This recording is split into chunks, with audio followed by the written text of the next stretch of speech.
Alright guys, welcome back to the GSL. We're at the GSTL. Today we've got a special treat. We've got Fox United, otherwise known as F United, playing against MVP.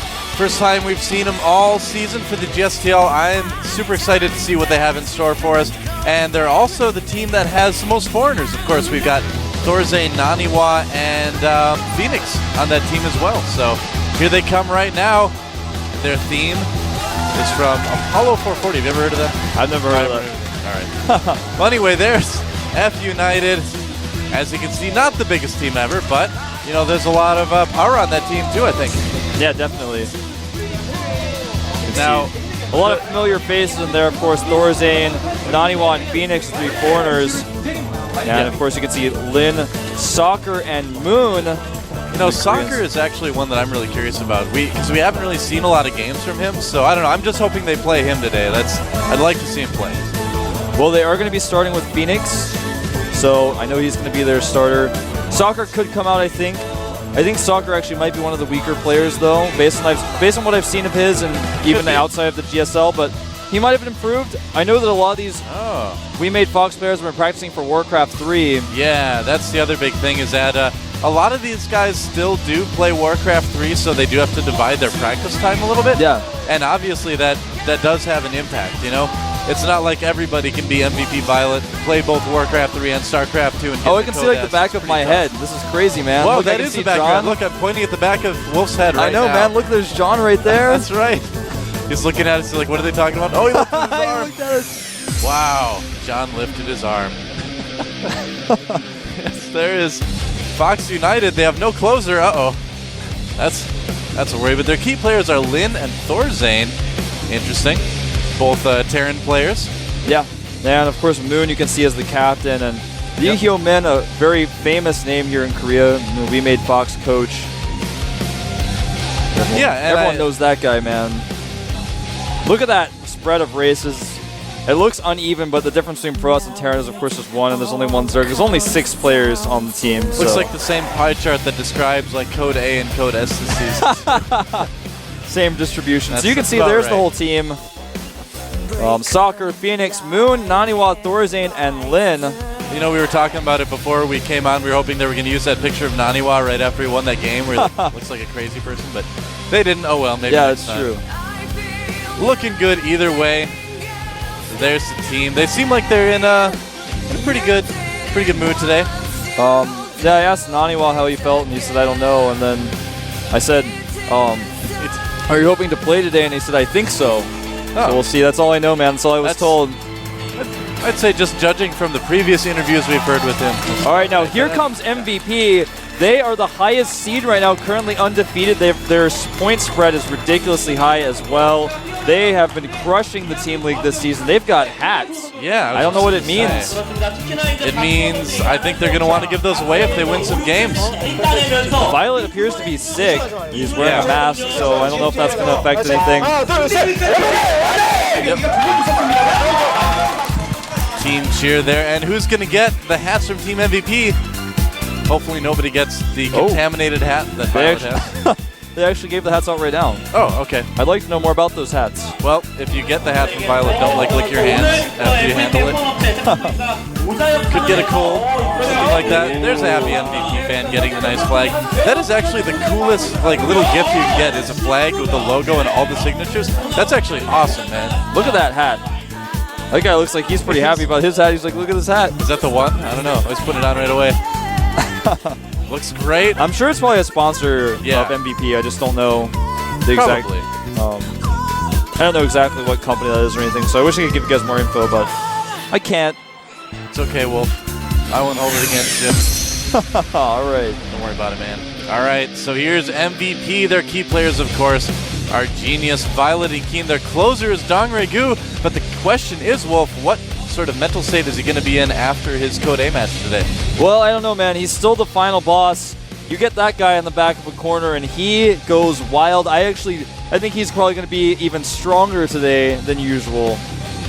You can see the distribution there is quite strong, taking out TL and Prime. Yep. Even beating Slayers as well. Can they take out F United, kind of even out the graphic a little bit more? Yeah, they're actually just going to become a full thing. Look at that graph. It's got a random player in there. Yeah, I know. MVP Guinea Pig, currently the only random player in the GSL. I don't know if you can really count StarTale Superstar. He's not in the GSL, so I suppose you can't. There's a team. Yeah, their starter today, I actually don't see him on there, but he's Nalza. Yeah, we were kind of talking about that too. We had never seen him play. He is in TLPD. He used to be MVP 1, and apparently he was on IM for a short time, yeah. I guess, according to TLPD. So, so there's the MVP. Maybe I was thinking maybe he's a Nalra wannabe. He's a Protoss player. Could be, man. If you look at a Z, it's kind of like an R in the sense that it goes like in the same direction. Yeah, and sometimes that's kind of substituted here, for that? Yeah. Explaining the rules right there, as you guys can probably hear. I'm not sure if that audio is like perfectly the right thing. That was kind of weird. I think it's like the NFL thing where they like try to attach cameras to the players. That was kind of not cameras, not cameras. Yeah, microphones. mics. Yeah. They attach cameras to the players. It'd be very disorienting. Well, look at this. Now you guys can see the point distribution. Actually, MVP not quite as high as I thought. TSL just a little bit higher. But both MVP and TSL really, really high. Well, yeah, MVP is really solidly in second place at the very least. And now, if they take the match today, TSL plays later in the night. So if they lose that, that'll definitely even things up They'll change the distribution to make their seeding for the playoffs. Yeah. Obviously, both TSL and MVP are pretty much set for playoffs. Things could go wrong, but at this point, it's very unlikely that they won't be able to make it. Yeah, I'd be pretty shocked if they weren't in it. What I am a little bit shocked about too is that Slayers didn't make it. That's a little bit surprising. Yeah, that is a little bit surprising. After winning the last 2 GSTLs, there's Dong Regu, everybody's fan favorite Zerg over on Team MVP. And here's me. I'm Doe, and with me is Wolf. Thanks for joining us today. You saw Wolf and Moletrap cast Code A a little bit earlier today. I was watching that from the GOM house. I was kind of like, here's what I do. I have the GSL on one monitor, and then on the other monitor, I have like the build order tester thing that QXC made, and I'll be like running through builds on my notepad document open to like do stuff. That's my GSL watching setup. I don't know. What's yours? Well, actually, I just have GSL open full screen on my main monitor. On my other display, I have Skype, and I chat with people about the games or IRC. That's usually how I watch the GSL. Cool. And lots of different ways to watch the GSL. I used to watch it at home on a big projector too. I watched it back at home. I didn't have a projector, but I watched it late at night. I usually didn't miss it. If I did, though, I always bought the premium package. Watch the VODs. You guys should do that too, especially for the Team League because there's so much content in that. No kidding, man. It's the Team League. I love the individual stuff, right? But the Team League is like my favorite thing by far. Every time I get to cast the Team League, I get so excited just because there's so much. I think there's like more strategy. I love the team aspects that are sort of inserted into this normal StarCraft. Well, it's really cool with the Winners League format where you have, the winner stays up. That's, I think, the best format, in my opinion, for Team League because it evolves all these strategies and things where everything is really planned. So that's my opinion. I really like this format. Plus, the new format we have with group play is awesome as well. Yeah. Now, there's Phoenix, the starter for F United. We saw him recently lose to Tassadar. That's why his record is 0-1 there. Those were not the most straight-up games, but I think Phoenix just got a little outclassed. Even so, that record's not very telling of Phoenix. It's like he's never played StarCraft before. That was his placement match against Tassadar. He's played a lot. He did really, really well in a lot of different MLGs and IEM. Well, I liked how you put it when they played yesterday, where the Code A rounds that these guys played this season aren't really all that important. That's just kind of their introduction to Korean StarCraft. These guys are staying for a while. So that was just kind of like, here's a little bit of taste of the booth. Here's how it feels. Now, go practice, get really good. And when these guys come back in a month, I think we're going to see some very interesting, much different results. Yeah, I think so too. So Phoenix right now, he and Thorzane are actually living at the Fox House. Yes. Whoa, flames from the GSL studio. A Phoenix rising from the flames. Well, maybe only if he gets burned on fire after he wins. He's doing a celebration. Now over here we have MVP Juan. Oh, I forgot. That's why I couldn't find his name when I was looking. I'd never seen him before. Now obviously his other idea is Nalza. Yeah. Nalza. Nalza, not Nalra. Not Nalra, no. Oh, we're just gonna call him Juan from now on. That's his name. That's why he's using that. So. Yep. And as you can see right on the screen, it's his first time playing the GSL. Hasn't been seen in Code A, hasn't been seen in the Team League either. So it'll be interesting. We've got someone that actually has less experience than Phoenix in the booth at the GSL. Yeah. So, I don't know. I mean, MVP, I think they're going to try to use this match as something to give maybe some of their newer players a little bit more booth time. Fox United, people are kind of expecting, is not going to maybe be the strongest team. But, you know, we'll see how it goes. We could be surprised. Yeah, I mean, I think that it's pretty obvious that John the Translator is running across the screen, but it's there he saw him. He can't escape, but keep changing camera angles and he can't Looks get like out he of just there. walked through the wall. The ghost of John the Translator. Well, I was just gonna say it's pretty obvious that F United is not one of our stronger teams. Yeah. We've got Warcraft 3 players who have been practicing for Warcraft 3 for WCG recently. They're just now jumping back into practicing hardcore for the Team League. These non-Korean players haven't been in Korea for very long. They haven't had enough time to really get ready and get prepped.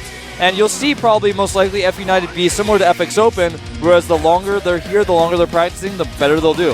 Yeah, absolutely. I mean, these guys have, you know, not only very little experience playing in Korea, if we're talking about our foreign players, but very little experience as a team, you know? Because that's the thing, is that you could take a team that doesn't maybe have the best results in the individual leagues, but yet, like, crushes people in the team league because it's a completely different sort of competition. So, yeah, you know, who knows? We'll see what happens. Well, I'm ready to jump into the first game. The map is going to be Daybreak, our new map. Yeah, and I wanted to mention too, that game that you and I casted on Daybreak the other day. The TPT one, the crazy one? Yeah, the crazy one that had like Hunter Seeker missile and stuff. That was actually the longest game ever played in the GSL. Yes, someone confirmed that. Yeah, Jinro had apparently a 51-minute game a couple seasons ago. Yeah, against Ensnare, I think it was. I think it was on like right. Shattered Temple or Lost Temple. It was a while ago. Yeah. Anyway, we're going to jump into the game now, guys. Game 1 between F United and MVP. Phoenix versus Juan here at the GSTL.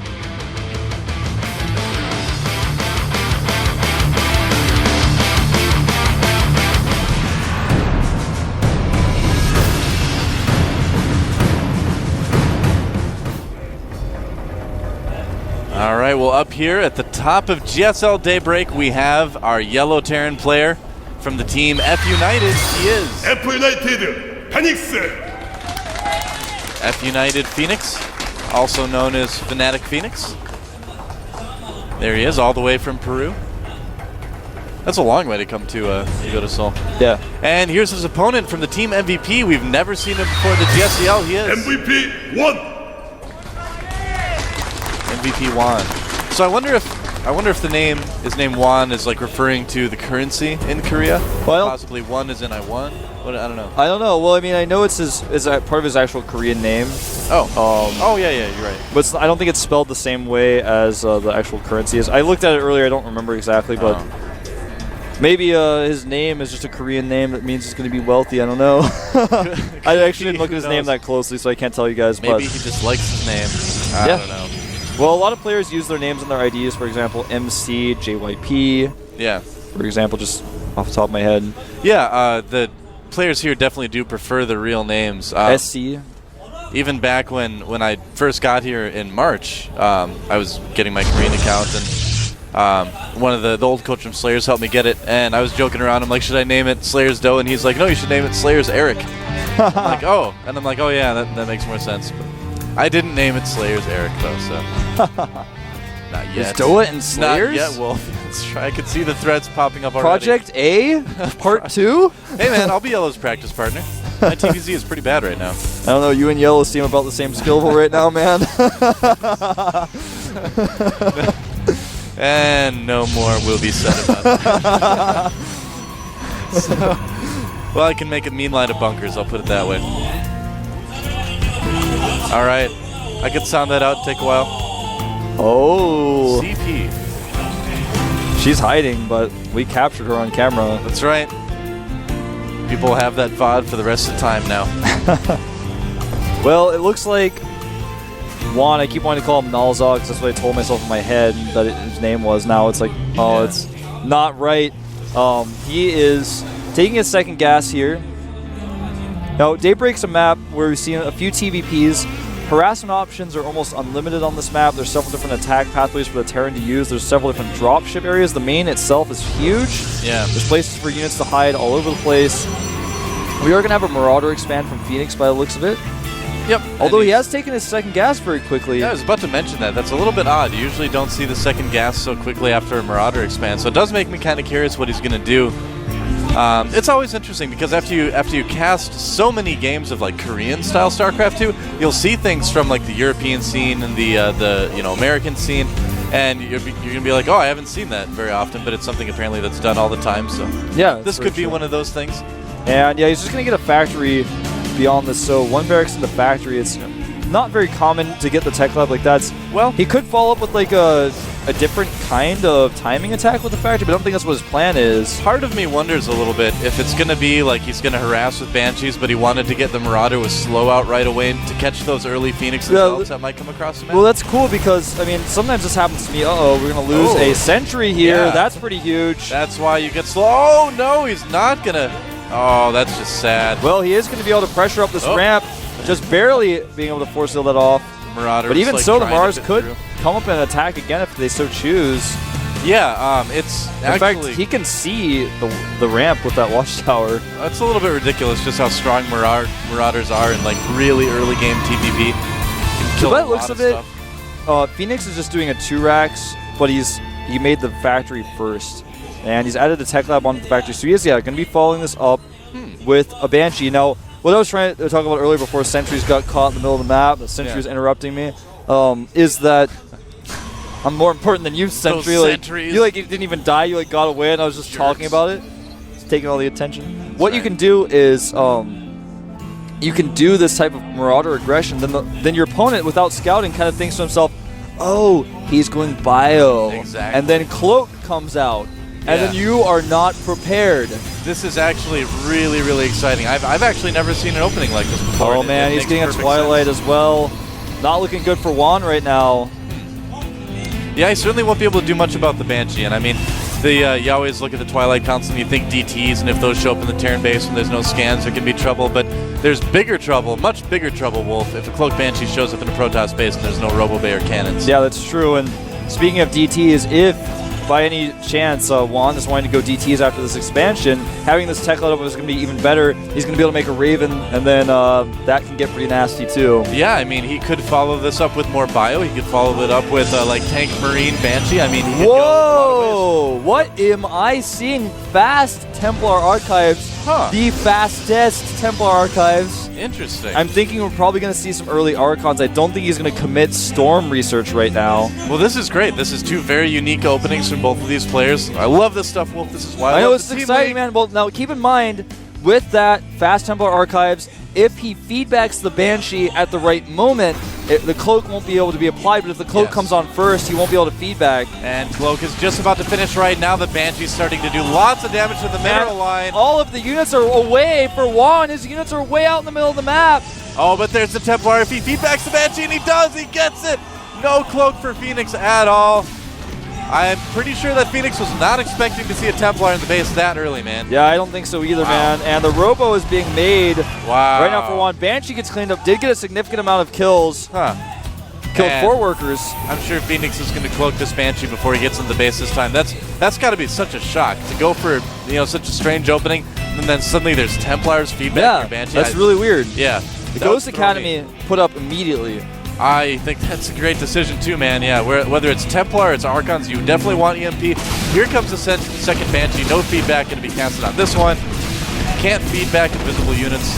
Yeah, and the Banshee doesn't have that much cloak energy. There's not an Observer. He's going to target down this Templar, which I think is very smart. Yeah, it's a very expensive loss. This early in the game, every Templar is extremely expensive, and right now, he's just going to be able to kill probes until the first Observer comes out. Yeah, this is looking pretty good for Phoenix. He's got 6 kills on this Banshee, 7. Yeah. Not targeting down the right units. Well, he got nervous because his cloak's about to run out. He was targeting down the wrong probes. Don't target probes and gas, by the way, guys, if you ever do any sort of harassment, because if they jump back into that gas, then you Takes don't much actually longer. kill them. Yeah. Yeah, one thing you can do too, and we've seen players do this once in a while, is focus down the sentries instead of the probes. I think that's also a good decision in a lot of cases. Not Yeah, every if the case, but probes a lot are of running cases. away like crazy and you're like not gaining anything because you want to chase them, Yeah. then it's better to do that. Otherwise, though, it's much better to go for the probes in most Right. scenarios, especially if you're teching. Because if you're teching, sentries aren't going to come into play that much. Yeah, well, it's much more useful to do something like that if you plan on pushing, soon afterwards. Right. something like that. So Phoenix right now is getting his engineering bays, added on more barracks. Looks like he will be going bio. And here's a drop of a couple Marines heading across the map right now. And his first Ghost are on the way, Combat Shield as well. So Phoenix looking in pretty good shape. But Yeah, he's also, except he's supply blocked is the only problem. He actually just started 3 depots, and despite doing all that harassment, he's been constantly about 20 supply down. And I think that's maybe just a product of his mechanics just not following through as he's harassing with the Banshee. Well, he's in good shape in my heart, Wolf. No, I'm not saying he's not in good shape. I mean, he did a little bit of damage, but the game is still very close. Yeah. Nice feedback, but not nice enough. He should target down the medevac. And he does. Those Marines are kind of left high and dry. Nice Stalker micro. Did you see that? Look at that. Keeps those Stalkers alive, both of them. Yeah. Wow, that was really nice. Both those Stalkers on 12 hit points and 8 hit points, respectively. And I feel like I heard a Banshee somewhere. There is a Banshee down at the main. Yeah, he got 11 Juan. kills. So total workers killed now 15. That's a lot, man. That does help quite a bit. Now, Phoenix has pretty much caught up in supply at this point. Yeah. And the worker count is still about even, too. He's kind of been able to compensate for the chrono boosting that Juan's been doing. But, I don't know. The big question I have right now, it looks like Phoenix might be moving across the map for a push. Yeah, it certainly is. Kind of curious to see if he's just going to try to end it on 2 bases or if he's going to go for a third pretty soon. What do you think? Well, he has started a third command center right as you were saying that. there you So go. it looks like he wants to be aggressive as he takes that third so he can secure it safely. I love it when I say things like that and then they like start it as I'm talking about Yeah, it. man. That's great. It's always a good feeling. And Phoenix is going to drop here in the main yet again. The units of Juan are actually way out of position, so he may end up losing a few pylons, and he's actually making a bunch of pylons now. He could end up being supply blocked yet again by Phoenix's drop if he decides to use it right now. I think what Phoenix might be doing is because he has so much vision at that watchtower, he might be trying to wait until the Protoss units move out and then do the drop. Yeah, that's a really, And really he's going to interesting see this. watchtower placement That's on exactly this what's map. going to happen. Yeah. So there's a Marauder drop right now, focusing down a couple Stalkers. He will take out that zone as well. And a couple probes getting taken out, but I think the big score is going to be some of these pylons. Probably going to get at least maybe one more. Yeah. Yep, gets one more and makes a run for it. Gets one more and gets out. That's right, and I like that too. You know, it's good to see players not throwing away their units and drops. Well, speaking of throwing away units, during that he sent the Banshee to harass at the other side at the same time. Oh. It had 12 hit points left. There was 1 Stalker and 1 Observer at that other side, and that Banshee just flew to its death. Well, it's good to see players not throwing away units that are inside of medevacs. I know what you meant. I was just saying, like, I just happened to catch that, and I know you It's guys like every probably time I seen say it. something about Phoenix this game, he does the opposite. Except taking the third, he did that. Uh-oh, these units on move, Command! Phoenix's units no. trapped! And losing a lot right there. So many Archons right now. A lot of Archons for this point in the game. And not really catching any units with the force field, but the army for Juan is so scary right now. And it gets up the ramp where Phoenix could have had a defensible position. There's so many ghosts here. Oh no, they're all walking right into the Zealots. This isn't looking very good, Wolf. No, it's not. The Archon's doing a lot of damage here, but looks like he will clean it up, losing to some SCVs, though. Yeah, he's going to be able to hold it, keeps the bunker alive, and actually coming out of that. Yeah, he came out of that ahead. He Wow. didn't actually kill. He killed like 2 SCVs with that attack because the medivacs were see what I mean? prioritizing that. Every time this game, every time I say something about Phoenix, the Well, Phoenix is opposite actually now happens. taking like about a 40 supply lead, and he just played patiently, safely, had a ton of ghosts, and when that army hit, there were just too many units, and I think Juan overcommitted a little bit. I thought he was going to kill more SCVs, but it just turned out that they weren't killed fast enough. Yep. The Archons weren't firing at the SCVs, they were trying to escape, so they were on move command. That's really what was going on there. Yeah, That happens sometimes. Archons aren't known for their agility, really. They're kind of It's very difficult to micro Stalkers or Archons against SCVs when they get surrounded. As a from the Protoss player perspective, man. right. Someone needs to make a UMS tester for that. Microing Archons against SCVs. That would be so weird. Archon SCV challenge. All right, here comes another attack at the third base of MVP Juan. Not a lot there to defend at the moment. These units at the watchtower might be caught, though. Yeah, Phoenix is in trouble here. He's going to make a run for it. But in the meantime, this Nexus might get taken out. No, it's not. Never mind. There's a warp in. Yeah, there's so many gates out for Juan that he can just warp and use to defend here. Yep. Feedbacks on the medevacs. Really, I just wanted that Nexus to live. That's why I said that. And an Archon being morphed right in the face of these Marauders. Juan being very active, mobile on the map. Phoenix doing the same thing. Both of these guys just stretching their arms out, reaching across. You have to have long arms for a map like this, man. You have to be You like do. Dulcian from Street And Fighter or again, no something. one has ever broken down debris in the middle of the map on this map. Like, Yeah, you know, I don't think it really actually makes the walking distance all that faster, to be honest with you. I'd be curious to see. It seems like it would just slightly. Yeah, I mean, not to mention you can see the debris with either Xel'Naga tower, so it's not like it's going to be some big surprise in most cases, you know? Yeah. So, I don't know. I mean, I don't think Well, we're when you really see gonna the see it happen. you see the push, like, oh, hold that thought. A drop here at the main. Yeah, Warpin coming in right now. And Phoenix not really microing those units because Yeah. he's too busy moving out across the map at the moment. So And that, Phoenix's upgrades are not as good as What is he Juan's on right right now. now? He's at +1 weapons. Juan's at 1-1. okay. He's about to have +2 though, so that's going to even out pretty quickly. 3 ghosts in production as Phoenix takes another base in the bottom right. He's actually making so many command centers. And the Archon Policy is going to back up here with his units. When there are only Zealots against Marauders, it's not something the Zealots want to fight. Yeah, Charge definitely evens things up a little bit, but it's still not an easy fight for the Zealots. And Phoenix right now, his army is just kind of fragmented. It's kind of like in little pieces all over the map.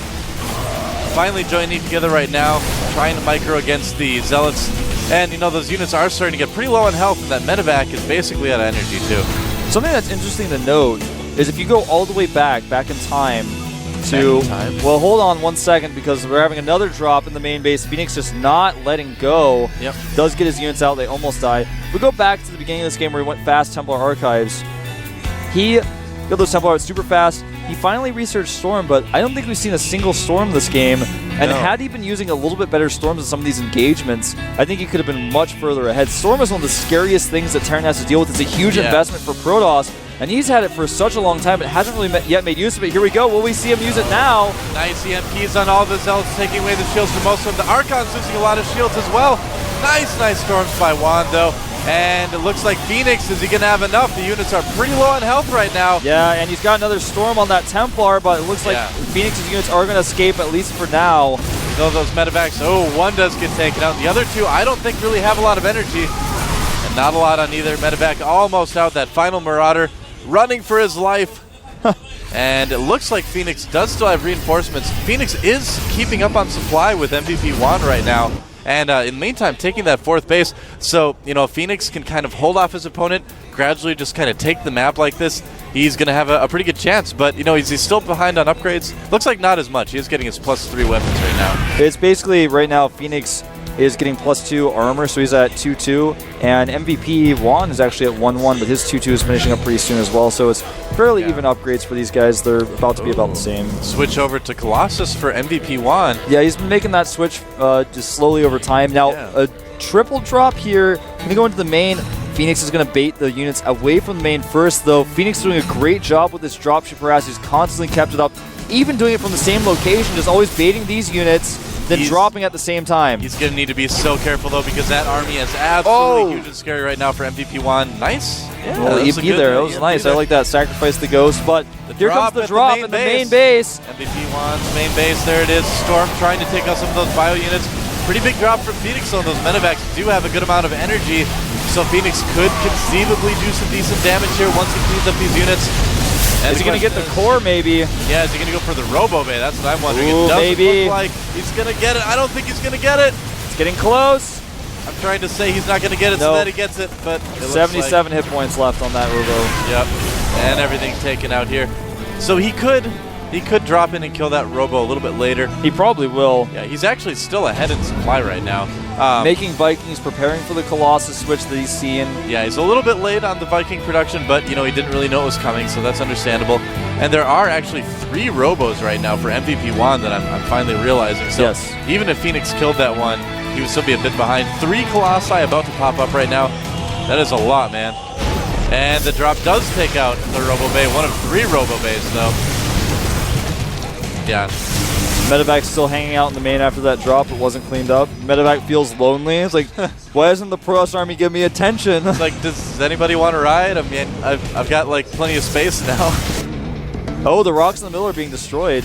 Wow, that usually doesn't happen until later in the game like this, we've noticed. Storm on those units there, and is he going to be able to deny this? I don't know.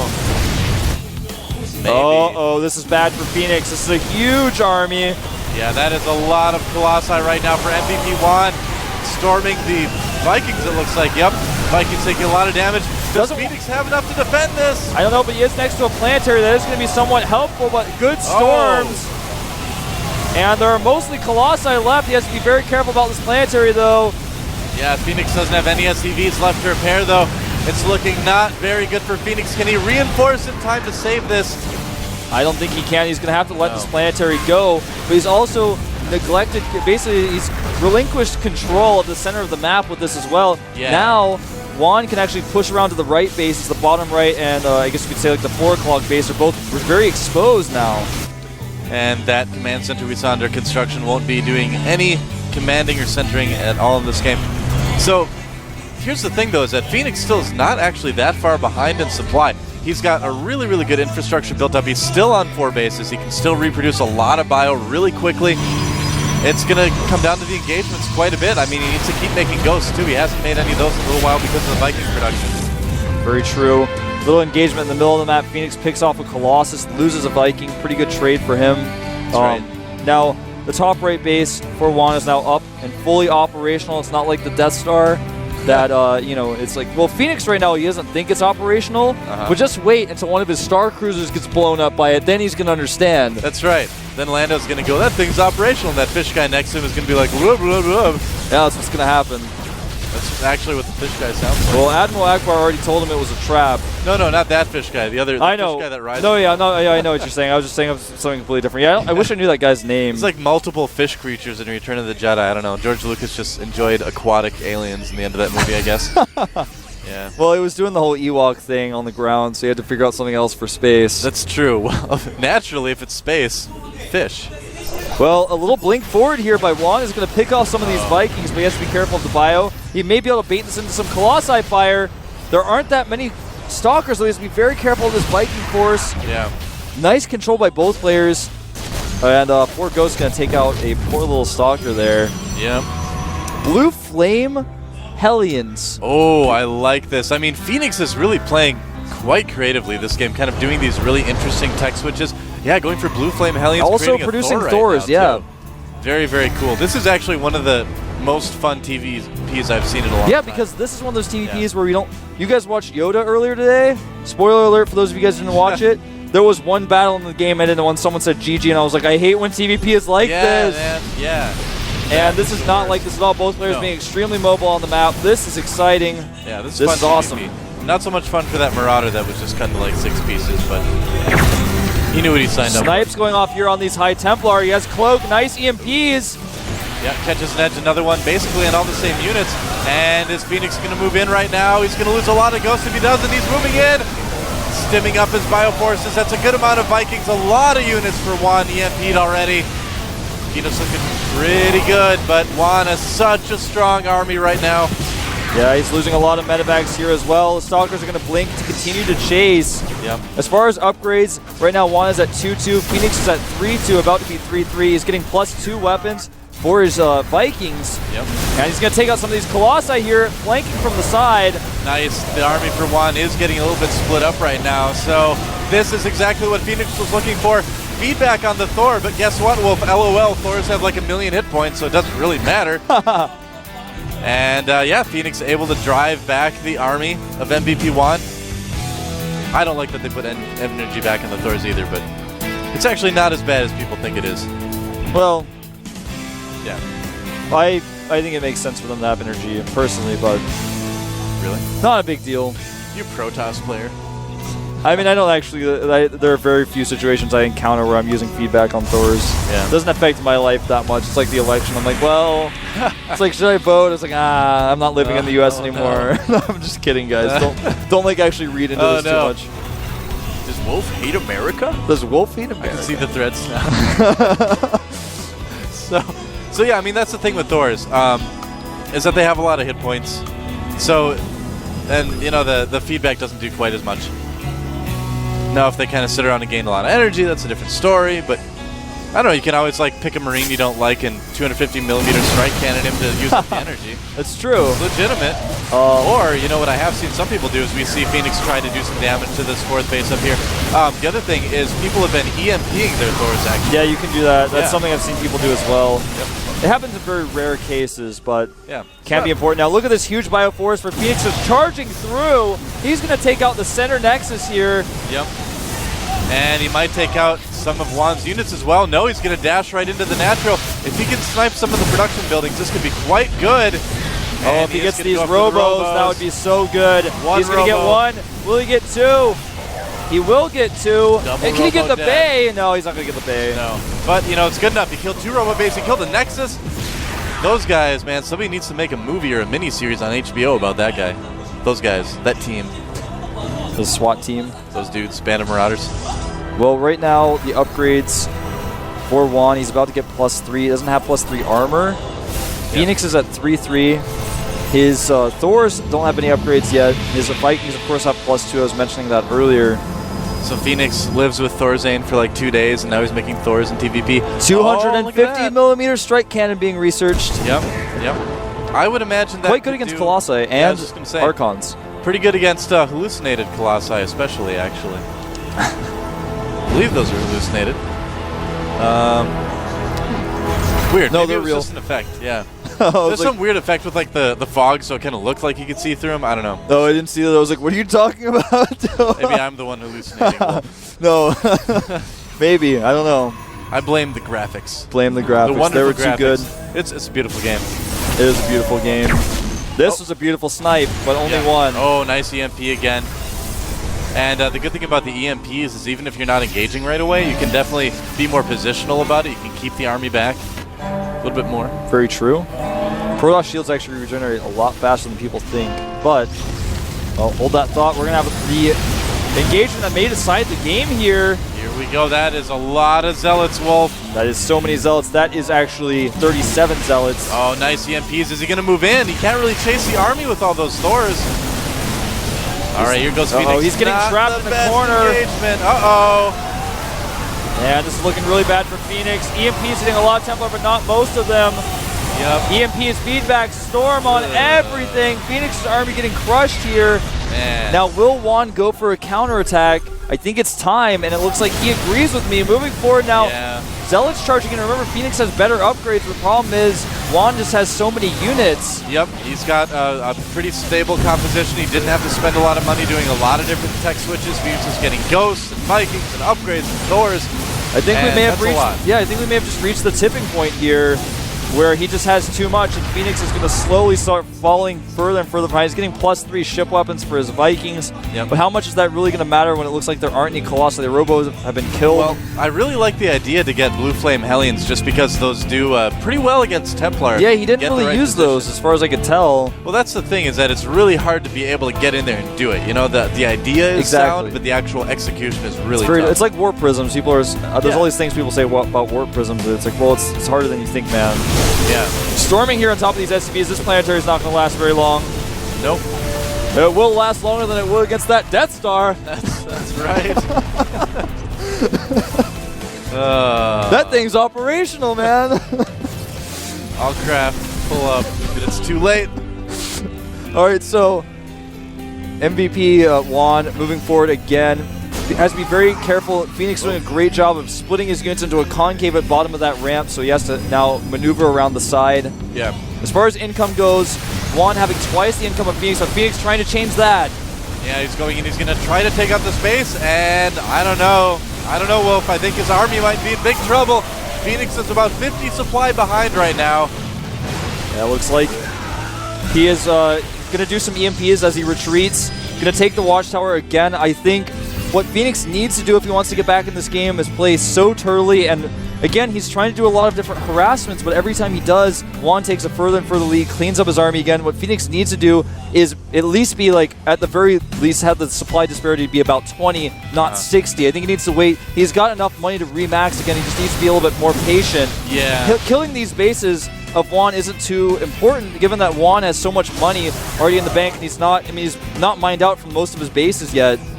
Well, Actually, I take it back. He's He's only got 2 real mining bases right now. I'd kind of like to see Phoenix go back to what he was doing a little bit earlier in the game, which is kind of build up a force, stay defensive, and then drop a lot. Yeah, exactly, the drop. That was the other thing he could do, is if he's going to do this harassment, if he goes in the main and targets down specific pylons, he can actually unpower all the gateways. Right, right. Killing these next side just isn't really being all that helpful. And this could be the end for Phoenix. His entire army caught out of position here. Yeah, MVP Juan with so many units right now. I really don't think Phoenix has what it takes to take this army out. Nope. GG, GG. there it is. And MVP takes game 1. MVP Juan defeating Fnatic F United Phoenix. And I gotta say, I loved watching that game. That was a lot of fun. Yeah, that was a really exciting game. It was quite long. Yeah. And there was an exciting TVP where there was action all over the map. Yep. More players should play like those guys did. Yeah, that was really fun. It was really good from an entertaining standpoint. I really like that Phoenix was willing to kind of try a lot of things that hadn't really been tried very often before. Oh, careful with the monitor there.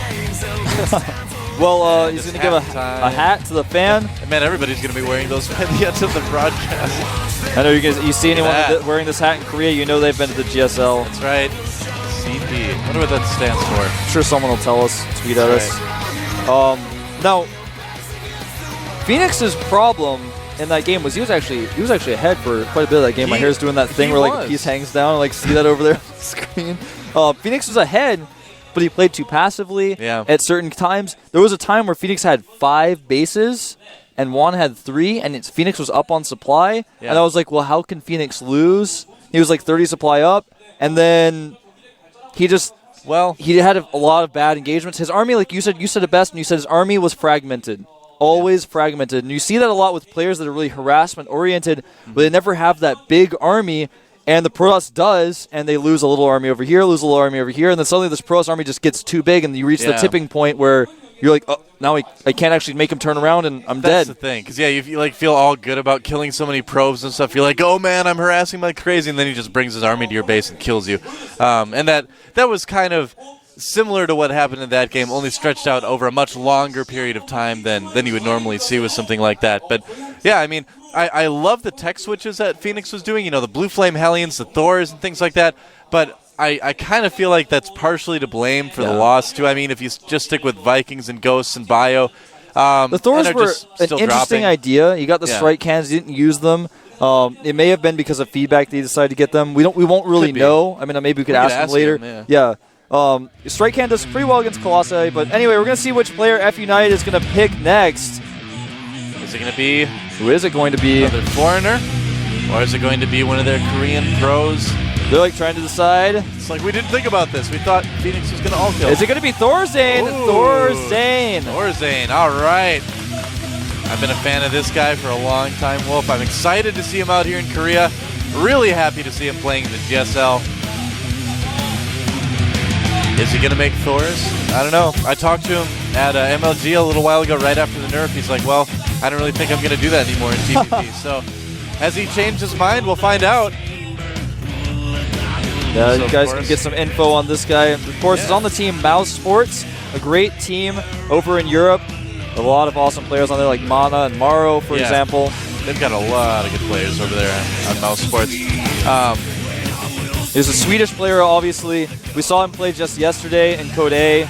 Unfortunately, was taken out by Yu-Gi-Oh! If I remember right, though, he was the only person who took a game off his opponent, or did Naniwan take one too? Nope, Naniwan was 2-0 as well. So yeah, Thorzane is already beaten, at least won one game anyway in the booth here at the GSL. So most successful of the foreigners to come out this season so far, I'd say. Maybe that's why they picked him. Could be. But he's a very good TVPer, obviously. So that's, I'm sure, another reason for it, too. Of course, everybody remembers the TSL3 where he took out Naniwa, actually. It's funny how those guys keep, like, running into each other after, in both matches and then playing together now. Yeah, they're Swedish rivals and friends. Yeah, that's right. They are actually really good friends, too. But here they are playing together in Korea. And Thorzane, I guess what I was trying to get to sort of was that he's good at TVP, Wolf. Yeah, he is pretty good. He's a good TVPer, yeah. Absolutely. So, and we're going to have a quick coach interview, so stay tuned for that. 이번에 첫 출전하게 됐는데 저희가 이제 선수가 적어서 그 전에 출전을 못해서 이번에 연합팀으로 나오게 됐는데 이렇게 첫 출전하는 만큼 저희가 연습도 은근히 많이 했어요. 그래서 좀 많은 기대해 주시고요. 멋진 경기 이번에 보여드리겠습니다. MVP나 뭐 모든 팀이 다 강팀인 걸로 알고 있고요. 저희는 일단 뭐 이제 첫 출전하게 돼서 그냥 배우는 입장에서 이렇게 편안하게 이제 경기를 치르려고 하고 있습니다. 이번에 MVP 팀과 뭐 첫 경기 치르게 됐는데 저희 뭐 기존의 뭐 폭스 팀과 그 다음에 이제 외국 선수들이 이렇게 연합팀이 돼서 많은 연습해서 준비를 많이 했습니다. 그래서 서로 멋진 경기 펼치길 바라겠습니다.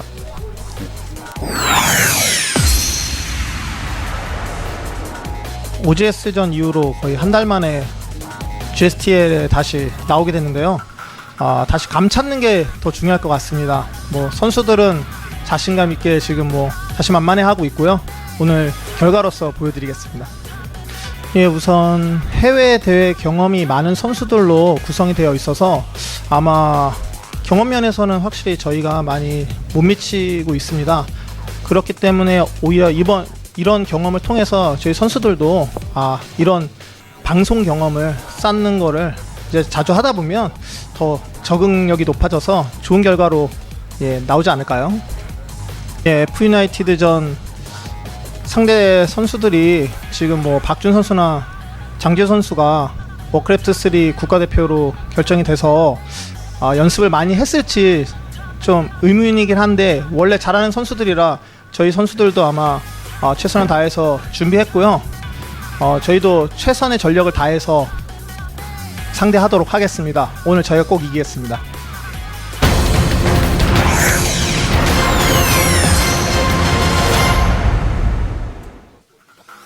So there you have it. The word from both coaches. There, of course, is the F United coach right there. And, I like what he said, about taking this team and kind of creating it from both Korean players and foreign players. It's a really kind of unique new thing in the GSTL. So, very cool. And I was going to mention one other thing, too. I'm kind of seeing that same excitement from a lot of the Korean players that I saw back during the World Championships a couple months ago, where they're actually really excited to play against these foreign players because there is this sort of like microcosm of StarCraft 2 in Korea where it's like the Korean scene and everybody does tend to kind of play in a very similar manner, so they like to play against these foreign players and see all these they don't know what styles. to expect. Yeah. One thing that a lot of people don't realize about being in Korea is that a lot of people pick strategies based on players they've seen them on the ladder, they've played them before, and they're like, oh, I know this guy, I'm going to Void Ray all in him because if I don't, I might lose. There's like little decisions that go into that. But when you play against someone like Phoenix, you're like, well, I've never played him before. I don't know what to expect. So you can suddenly get Thor's 30 minutes into the game? Who knows? Yeah, it's there, of course, is MVP Juan again, winner of her last game. Going to get another win for MVP. We'll have to beat this guy, Mouse Thorzane. Yep. And looks like our next map is going to be Terminus. Another large map. Yeah. It's interesting to see how these TVPs play out on these bigger maps like that, because there are a lot of instances that, you mentioned earlier where it's like macro, one big fight, GG. And then there's other instances like the game we just saw where there's a lot of harassment-oriented play. Now, we're seeing two very different Terran players here. Phoenix is a very harassment-oriented player, whereas Thorzane is a very, macro and very patient. Yeah, patient. Yeah, that's the best way to say it. We're on the same wavelength. Yeah, exactly. We even saw that yesterday in his Code A match. Anyway, guys, we're going to jump into this game. It's going to be Thorzane versus Juan. Can F United tie it up, or will MVP pull ahead 2-0? Let's find out here at the GSTL.